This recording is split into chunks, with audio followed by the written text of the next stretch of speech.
انسانیت کے لیے تحریک کرنا اپنا فرض منصبی سمجھا ہے، کیونکہ صحافت ذرائع ابلاغ، پرنٹ، الیکٹرانک، سوشل میڈیا کا ایک مؤثر اور اہم ترین حصہ ہے۔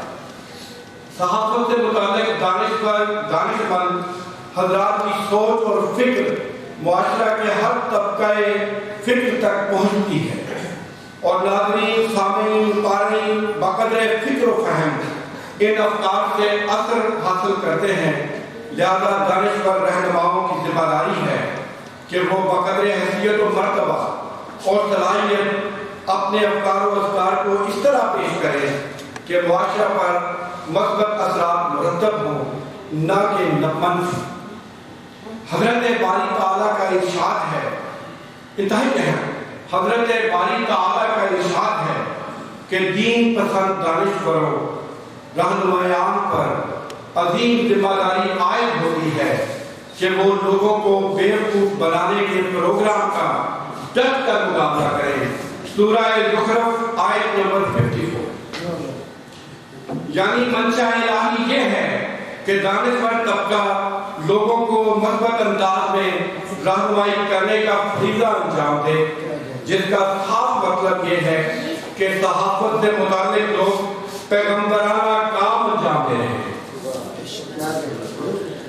ہر وہ شعبہ حیات جو معاشرہ کی اصلاح و اصلاح اور ارتقاء کا کام کرتا ہے، وہ اللہ کے فرشتہ کام کے عظیم الہی کام کی تقریر کا فریضہ انجام دے رہا ہے۔ اس کام کی انجام دہی کی صلاحیت قدرت کاملہ میں ہر انسان کی سرشت و فطرت میں ودیعت کر رکھی ہے۔ یہ الگ بات ہے کہ انسان اپنے باغیانہ رویہ کے باعث اس کے برعکس سوچے اور عمل کرے۔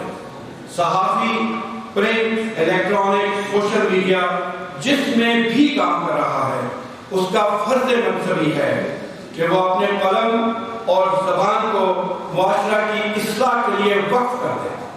یہ ایک مسلمہ حقیقت رہی ہے کہ تقریر کے مقابلہ میں زیادہ پائیدار اور مؤثر حیثیت رکھتی ہے کہ تحریر ریکارڈ ہو جاتی ہے، جبکہ تقریر کے الفاظ ہوا میں تحریر ہو جاتے ہیں۔ حضرت علی کرم اللہ وجہہ کے مطابق الفاظ انسان کے تب تک غلام ہوتے ہیں جب تک ادا نہ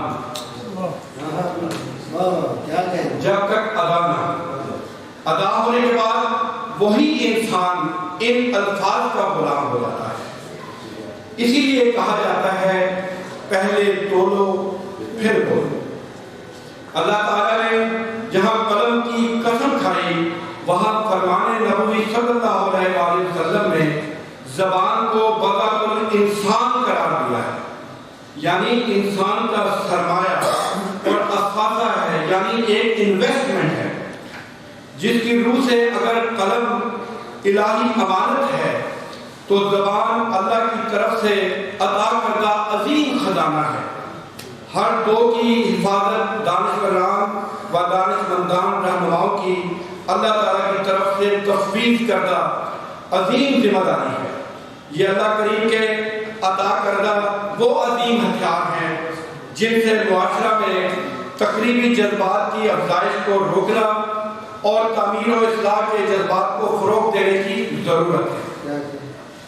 ماضی قریب کے معروف دانشور صحافی شورش کاشمیری فرماتے ہیں کہ خون سے لکھنا سیکھو۔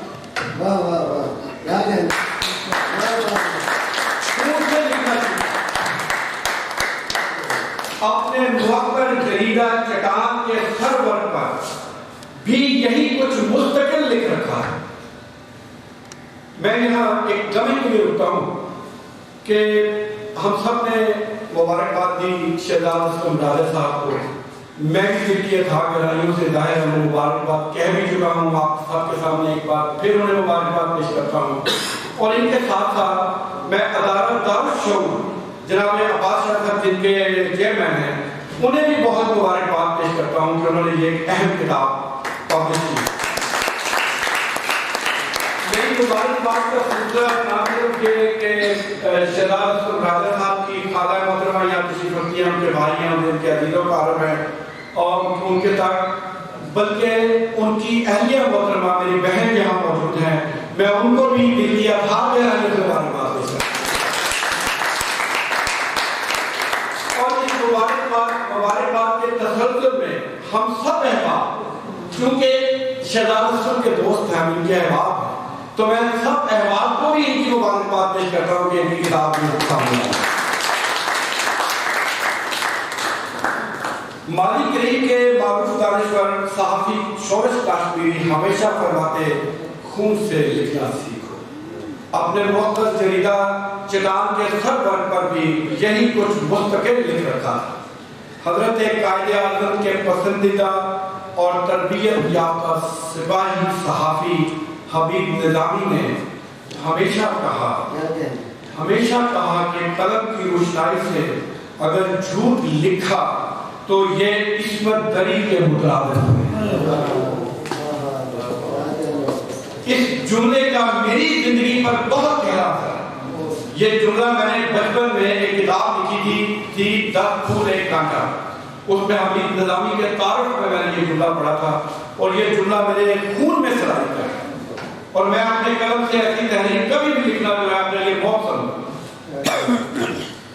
موجودہ دور کے پرنٹ الیکٹرانک سوشل میڈیا اس کے قلم کاروں اینکر پرسن ان سب کی صحافتی ذمہ داری ہے کہ عین احکام خداوندی اور فرامین رسول اکرم صلی اللہ علیہ وآلہ وسلم کے مطابق بجا لانے کا فریضہ بآسن طریق ایسے ادا کریں کہ معاشرت بے راہروی کا خاتمہ کر کے اصلاح یافتہ مہذب روش پر گامزن کیا جا سکے، جس میں انسانی اقدار فروغ پائیں اور سچ کا بول بالا ہو۔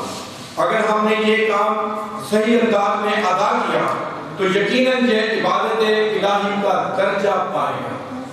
اپنی اس تحریر کی روشنی میں صحافت کے لیے درجہ ذیل چند سفارشات مرتب کی ہیں۔ نمبر 1، صحافت ایک معتبر اور مقدس ذمہ داری ہے جسے پیغمبرانہ کام کہا جا سکتا ہے۔ نمبر 2، اللہ کریم نے قلم کی قسم کھائی ہے اور اسے اول مخلوق قرار دیا ہے۔ نمبر 3، زبان و قلم امانت خداوندی ہے۔ نمبر 4، اللہ تعالیٰ نے دین اسلام سے وابستہ لوگوں کو بے راہروی کے خلاف ڈٹ جانے کا حکم دیا ہے۔ نمبر 5، افکار اگر انسانی ذہن و دماغ کا باحاصل ہے تو قلم کو بھی خون جگر روشنی عطا کرتا ہے۔ آخر میں شہزاد اسلم راجہ کو سچ لکھنے اور سچ بولنے پر مبارکباد پیش کرتا ہوں۔ اللہ کریم ان کے قلم میں مزید طاقت عطا فرمائے اور ان کے محب وطن ہونے پر اپنا یہ قطع انہیں ڈیڈیکیٹ کرتا ہوں۔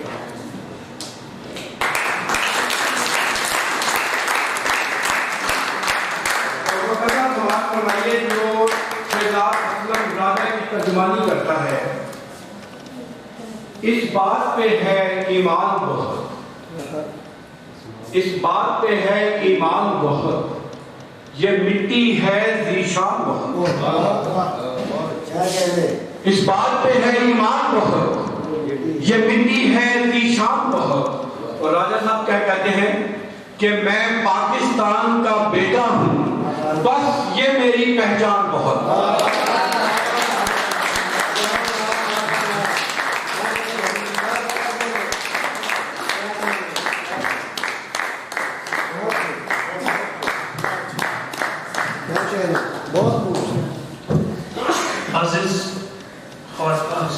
ایک لمحے کے لیے، چونکہ میں صدارت کی کرسی میں بیٹھا ہوں تو میں کچھ بھی کسی وقت بھی کہہ سکتا ہوں۔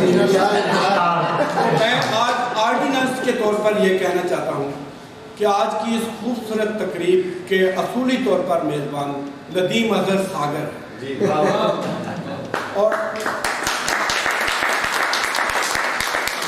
ہم سب کو چاہیے کہ ہم ندیم اظہر ساگر کو انتہائی دل کی گہرائیوں سے مبارکباد پیش کریں کہ انہوں نے ایک بہترین محفل رچائی ہے۔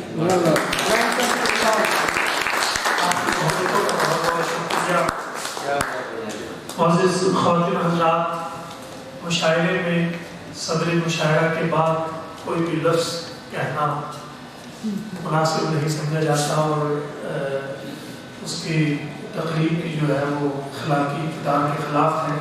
تو اسی لیے میں آج کی اس تقریر کا اختتام بھی آج کی تقریر محفل کے صدر محترم جناب زاہد شمسی صاحب کے نہایت خوبصورت دو اشعار کے ساتھ کرنا چاہوں گا. اور یہ دعا بھی ہے اور ارادہ بھی ہے، عزم بھی ہے. تو اس عزم کے ساتھ کہ عزم سینے میں ہے روشن تو کوئی خوف نہیں، عزم سینے میں ہے روشن تو کوئی خوف نہیں، ہم دہکتی ہوئی راہوں سے گزر جائیں گے. عزم سینے میں ہے روشن تو کوئی خوف نہیں، ہم دہکتی ہوئی راہوں سے گزر جائیں گے.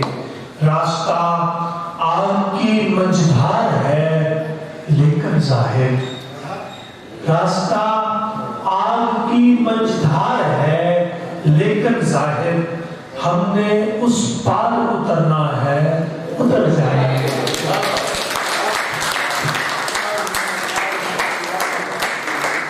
اور اس خواتین حضرات، آج کی اس تقریب پر میں آج کی اس تقریب کے اختتام پر ایک بار پھر آپ سب کی آمد کا تہہ دل سے مشکور ہوں اور جناب شہزاد اسلم راجہ صاحب کو مبارکباد آپ سب کی جانب سے، اور شہزاد اسلم راجہ صاحب کی جانب سے آپ سب کا شکریہ.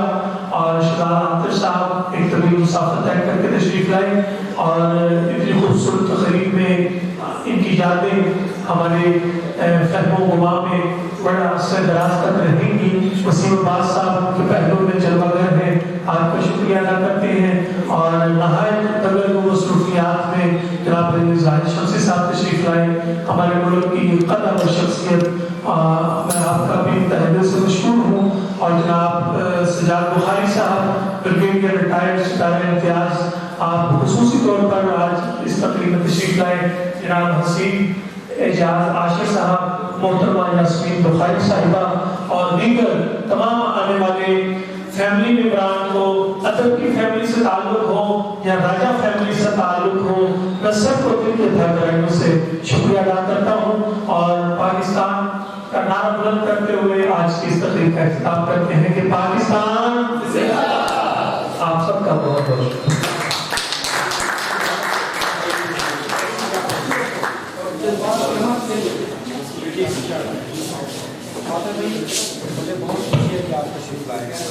تقریب کی ساری خوبصورتیاں، سارا حسن آپ سب کے ساتھ. اور جس طرح شمسی صاحب نے کہا کہ آج کی تقریب کے میزبان ندیم ہے، تو اس کی تمام تر خامیاں اور کمی اگر رہنی ہو تو اس کا صحرا میرے سر پر. آپ سب کی آمد کا بہت شکریہ. آپ لائق محبت ہے، بہت خوبصورت نظام، بہت خوبصورت.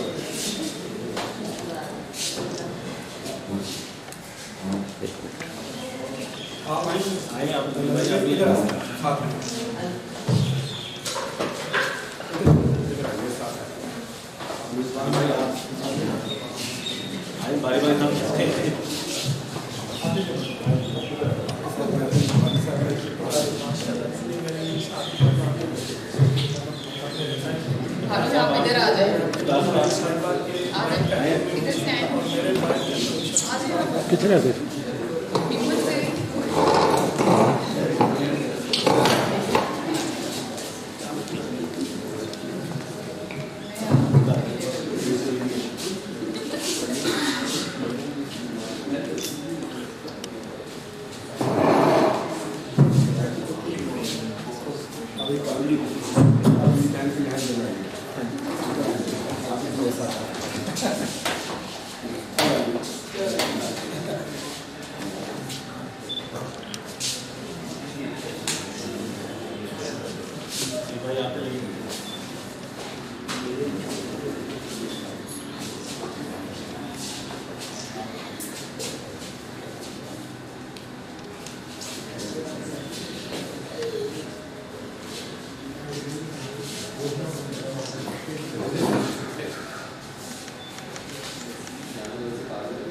آپ سے بات کروں گا کہ آپ سے